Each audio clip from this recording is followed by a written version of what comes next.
कृषी मंत्री दत्तात्रय भरणेंनी छत्रपती संभाजीनगरच्या सोमठाणा गावात नुकसानग्रस्त भागाची पाहणी केलेली आहे। यावेळी पूरग्रस्तांनी कृषी मंत्र्यांना घेरलं तर शेतकऱ्यांनी कृषी मंत्र्यांवर प्रश्नांची सरबत्ती केलेली आहे। दरम्यान 1 गुंठ्याचेही पंचनामे शिल्लक राहणार नाही असं आश्वासन यावेळी कृषी मंत्र्यांनी दिलं।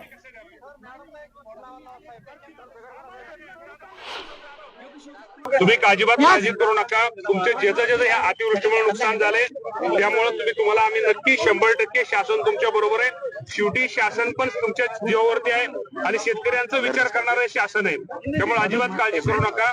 निश्चित प्रकारे तुम्हाला सगळी मदत, जमीन जरी वाहून गेली असली, वीर जरी तुम्ही पण पाहिलंय, मी पण पाहिलंय, आम्ही सगळ्यांनीच पाहिलंय। त्याच्यात बरंच आता सीना कोळेगाव धरणाचं जे पाणी सुटतंय त्याच्यातून पण पाण्याचं जास्त पाणी सोडल्यामुळं नदीच्या दोन्ही तीरावरच्या शेतकऱ्यांचं अतोनात नुकसान झालेलं आहे।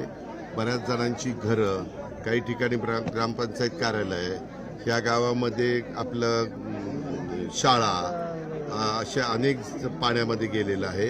लोकांचं नुकसान बरंच झालेलं आहे। लोक अतिशय घाबरून गेलेली आहेत। त्यांना असं वाटतं की बाबा आता हे आमचं परत पूर्ववत करून द्या, आम्हाला त्या पूर्ववत करून द्यावं लागेल।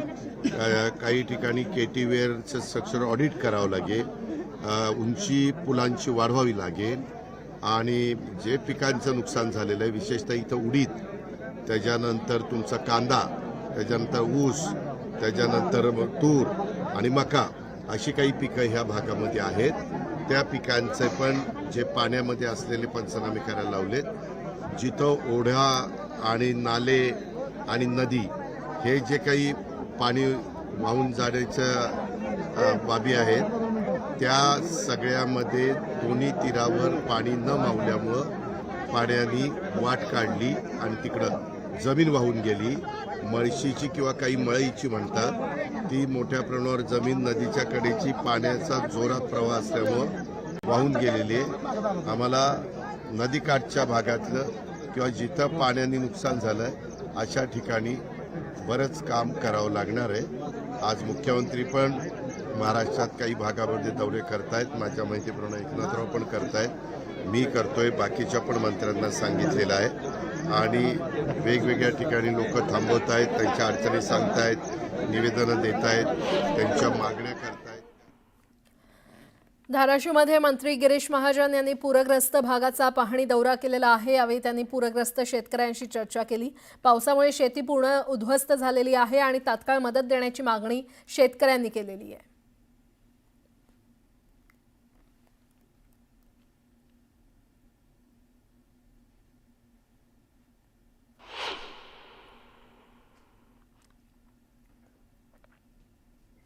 तिकडे लातूर जिल्ह्यातील अतिवृष्टी आणि पूर परिस्थितीची पाहणी करण्यासाठी मुख्यमंत्री देवेंद्र फडणवीस हे लातूर दौऱ्यावर येत आहेत आणि त्यामुळे लातूर जिल्ह्यातील शेतकऱ्यांच्या अपेक्षा या उंचावलेल्या आहेत।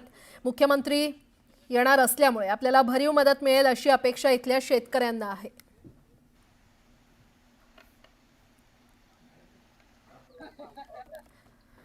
आणि या संदर्भात अधिक माहिती देण्यासाठी आमचे प्रतिनिधी शशिकांत पाटील थेट आपल्यासोबत लातूरमधून जोडले गेलेले आहेत। शशिकांत, लातूरमध्ये अतिवृष्टीमुळे अभूतपूर्व असं नुकसान झालेलं आहे आणि आज मुख्यमंत्री देवेंद्र फडणवीस तिथे पोहोचतायत पाहणी दौऱ्यासाठी। काय नेमकी परिस्थिती आहे आता? निश्चितच लातूर जिल्ह्यामध्ये अभूतपूर्व असं शेती पिकांचं नुकसान झालेलं आहे। 3 लाख हेक्टरहून अधिक क्षेत्राचं या ठिकाणी नुकसान झालेलं आहे।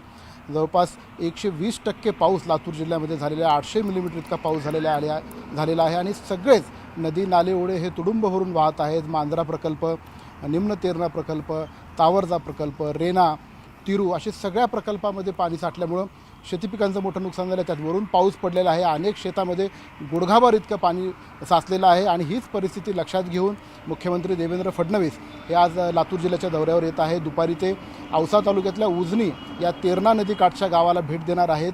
त्या ठिकाणी गावामध्ये अख्खं पाणी साचलेलं आहे, पुराचं पाणी आहे। तिथून मुख्यमंत्री हे कर्नाटक सीमेवर असलेल्या औराद शहाजनी जे निलंगा तालुक्यामध्ये येतं, तिथं मांजरा आणि तेरणा या दोन्ही नदीचा संगम आहे, त्या ठिकाणी जाऊन तिथल्या परिस्थितीचा आढावा घेणार आहेत। आपल्यासोबत औसा तालुक्यातील आणि लातूर तालुक्यातील शेतकरी आहेत. आपण त्यांच्याकडनं जाणून घेऊयात की मुख्यमंत्री आज इथं लातूर दौऱ्यावर येत आहेत. शेतकऱ्यांच्या कशा आशा उंचावलेल्या आहेत. मोठ्या प्रमाणात नुकसान या ठिकाणी झालेलं आहे. सोयाबीनचं मुख्यतः पीक पूर्णतः नष्ट झालेलं आहे. साहेब, खरं सांगायचं म्हणजे हे आमचं फक्त एक पीक गेलेलं नाही आहे. आत्ताचं हे पीक तर 100% गेलेलं आहे, पण याच्यानंतरचे येणारं पीक आहे त्याच्यासाठी सुद्धा जी जमीन खरडून गेलेली आहे, जी जमिनीमधली सुपीकता आहे ते पूर्ण गेलेली आहे. आणि आत्ता हा शेतकरी म्हणजे आम्ही प्रचंड कोसळलेलो आहोत आणि आत्ता आम्हाला शासनाच्या मदतीची अत्यंत गरज आहे. आणि हे जे कालची मदत आहे ही तुटपुंजी मदत आहे. ह्या मदतीवर शेतकऱ्याचं भागणार नाही आहे. मला चांगलं आठवतं, लातूर जिल्ह्याला पण सगळ्याला आठवत असेल की तत्कालीन मुख्यमंत्री आमचे दैवत श्री विलासरावजी देशमुख साहेब हे अमेरिकेत होते आणि त्यावेळेस लष्करी अळी याचा प्रादुर्भाव होऊन सोयाबीन पूर्ण नष्ट झालं होतं. तर साहेबांनी अमेरिकेतून मदतीची घोषणा केली होती आणि ते मदत इथं आम्हाला मिळाली आणि त्यावेळेस शेतकरी उभारला होता. आज तर प्रत्यक्ष मुख्यमंत्री आमच्या जिल्ह्यात येत आहेत. तर मुख्यमंत्र्याकडून आमच्या खूप अपेक्षा आहेत, कारण हा शेतकरी तुम्ही दिलेल्या मदतीशिवाय आता उभारणार नाही आहे. इथं काहीही तुमचे 8,000 आणि 8,500 रुपयाची कालची मदत आहे. अक्षरशः तुम्ही प्रत्यक्ष जर विचार केला कशी मदत हवी तर आम्हाला हे एकरी कमीत कमी 40-50 हजार रुपयाची मदत लागेल. आणि शासनाने कुठलाही पैसा, सेंटर गव्हर्नमेंटचा कुठलाही पैसा वळवून आम्हाला उभा केलं तर हा जगाचा पोशिंदा जिवंत राहणार आहे. कारण हे जे 8,000 रुपये आणि 8,500 रुपये काल दिलेले आहेत, तुम्हाला शेतकऱ्यांच्या अपेक्षा ह्या उंचावलेल्या आहेत. मोठी मदत शेतकऱ्यांना अपेक्षित आहे. ओला दुष्काळ जाहीर करावा, हेक्टरी 50,000 रुपयाची मदत मिळावी अशी सुद्धा मागणी केलेली आहे. अजून काही शेतकरी आहेत, सांगा तुमची कशी अपेक्षा आहे? एकरी 50,000 रुपये मदत द्यावीच लागेल. का तरी रब्बीचा हंगाम सुद्धा हाती लागतो का नाही ह्याची शंका आहे. हरभरा येणं न येणं, ओली जास्त झाल्यामुळं आता पेरणी सुद्धा होणं शक्य नाही रब्बीची सुद्धा.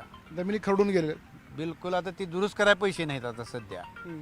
सोयाबीन तर काय गेल्यात जमा आहेत, काय विशेष नाही. आता सगळ्या शासकीय यंत्रणेने बघून गेलेत, त्याच्यामुळं काही पंचनामे झाले तुमचे नाहीत. कुणीच आलं नाही. तुम्हीच आता मीडियावाली आलाव, ते बी मुख्यमंत्री आलेत म्हणून पाठवले का काय काही सांगता येत नाही. ते मीडियाला मुख्यमंत्री पाठवत नाही. हां, तर शेतकऱ्यांच्या अपेक्षा ह्या उंचावलेल्या आहेत. अजून काही शेतकरी आहेत, सांगा तुमची काय अपेक्षा आहे? आता मुख्यमंत्री लातूर जिल्ह्यामध्ये येत आहेत, कुठलं तुमचं पीक नष्ट झालेलं आहे? सोयाबीन पूर्ण नष्ट झालेलं आहे, काहीच राहिलेलं नाही. माझी जमीन नदीकाठची आहे. आता सध्या जमिनीमध्ये कमीत कमी 4 फूट पाणी सध्या जमिनीमध्ये आहे. जमीन सगळी खचून गेलेली आहे. सोयाबीन तर गेलेलं आहे, पण रब्बीत सुद्धा पेरता येत नाही. नदीकाठची एकदम जमीन आहे माझी, काहीच करता येत नाही त्याच्यात. नदीकाठची पूर्ण जमीन खरडून गेलेली आहे. आता तुम्ही मुख्यमंत्र्याकडनं अपेक्षा केली, केंद्राकडनं केलेली आहे. एक मोठा पॅकेज मिळावं असं वाटतं शेतकऱ्यांना? हो, आम्हाला मोठं पॅकेज दिलं तरच हा शेतकरी उभा राहील. आणि मुख्य म्हणजे मला वाटतं जी विम्याचे निकष बदलले त्यावेळेस त्याच्यावर शासनानं विचार करावा. आत्तापर्यंत 1 रुपयामध्ये आम्ही विमा भरत होतो. आत्ता शासनाने पुन्हा हेक्टरी जवळपास 1100-1200 रुपये 1300 रुपये प्रत्येक पिकानुसार विमा भरून घेतलेला आहे. पण त्याचे निकष जे आहेत, आता आम्ही दुर्दैव आमचं असं आहे की इतका प्रचंड पाऊस पडला, पण ह्याची वैयक्तिक नुकसान आम्ही त्याचा पंचनामा करण्यासाठी आम्ही त्यांना बोलवू शकत नाही. ह्याचे जे निकष आहेत ते तात्काळ बदलले तर ह्याची आम्हाला विम्याची म्हणजे भरपाई मिळेल, त्याची रक्कम मिळेल. तर शासनानं ह्याचा पुन्हा एकदा विचार करावा. तर शासनानं निकष जे विम्याचे लावलेले आहेत ते सुद्धा बदलावे लागतील. आणि सरसकट मदत जर शेतकऱ्यांना केली तर आगामी रब्बी हंगाम जो येणार आहे त्या रब्बी हंगामामध्ये शेतकरी तग धरू शकेल, आपलं पीक उगवून आपला उदरनिर्वाह भागू शकेल अशी शेतकऱ्यांना अपेक्षा आहे. त्याच्यामुळं मुख्यमंत्री लातूर जिल्ह्याला कशा पद्धतीने मदत करतात, मराठवाड्याला मदत कशी करतात आणि वेगळं पॅकेज काही जाहीर करतात का, याच्याकडं लातूर जिल्ह्यातल्या शेतकऱ्यांचं विशेषतः लक्ष लागून राहिलेलं आहे. बरं शशिकांत, वेळोवेळी तुमच्याकडून अपडेट घेत राहू. तुर्तास धन्यवाद या संपूर्ण माहितीसाठी. दरम्यान धाराशिव जिल्ह्याला महापुराचा मोठा फटका बसलेला आहे आणि कळंब तालुक्यातील हजारो हेक्टर पिकांचं या महापुरात नुकसान झालंय. शेतीचं नुकसान झाल्याचा फटका कळंब तालुक्यातल्या बाजारपेठेला देखील बसलाय आणि या नुकसानीमुळे बाजारपेठेकडे ग्राहकांनी पाठ फिरवली आहे. शेतीचं साहित्य दुकानांमध्ये या शुकशुकाट पसरलेला आहे. मी आता धाराशिव जिल्ह्यातल्या कळंबमध्ये आहे आणि कळंबमध्ये परिस्थिती इथल्या सगळ्या शेतकऱ्यांची कशी विदारक आहे हे आपण बघतोय. आणि या सगळ्या परिस्थितीमध्ये शेतकरी जेव्हा तिकडे उद्ध्वस्त झालाय तेव्हा बाजारामध्ये मात्र स्मशान शांतता आहे. मी आता एका कृषी दुकानामध्ये आहे जिथं ही सगळी कृषीसाठी लागणारे औषधं असतील, खतं, बियाणे असतील, ह्या सगळ्या चा व्यवहार शेतकरी इथं करत असतो आणि इथून ते घेत असतो. बाजारात काय परिस्थिती आहे याचा अंदाज आपल्याला इथं आल्यावर जाणवतो, ह्या सगळ्यांशी बोलल्यानंतर जाणवतो. बाजारात उठाव नाहीये, बाजारात स्मशान शांतता आहे. आपल्यासोबत काही शेतकरी आहेत. या सगळ्याचा काय परिणाम झालेला आहे या नुकसानीचा? माझं वय 75. हा. बाबासाहेब बोंडदेव ढांगरा. हा. आयुष्यात पहिल्यांदाच एवढा जास्त पाऊस पडलेला मी पाहिला. एवढा पाऊस झाला की शेतात पीक एकही उभं नाही, सगळे आडवे पडलेत, ऊस सुद्धा पडलेत. आणि या सोयाबीनचं तर आता काळं पडल्यामुळं आता व्यापारी घेतो का नाही या विषयावर आम्ही इतकं चिंताग्रस्त आहोत.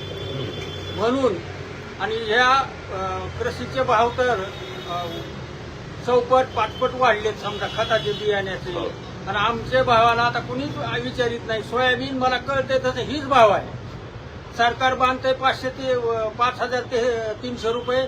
आमचं 3,000 सुद्धा कुणी घेणं गेले आता. आता ही काळं पडल्यास तर सोयाबीन कुणी घेते का नाही ह्याचा प्रश्नच मला पडला आहे. त्याच्यामुळं आम्हाला शेतकऱ्याला मार्गच दुसरा काय नाही. आता जास्त नदीला पूर आलाय म्हणून तिथं उड्या टाका वाटायला लागल्यात आम्हाला.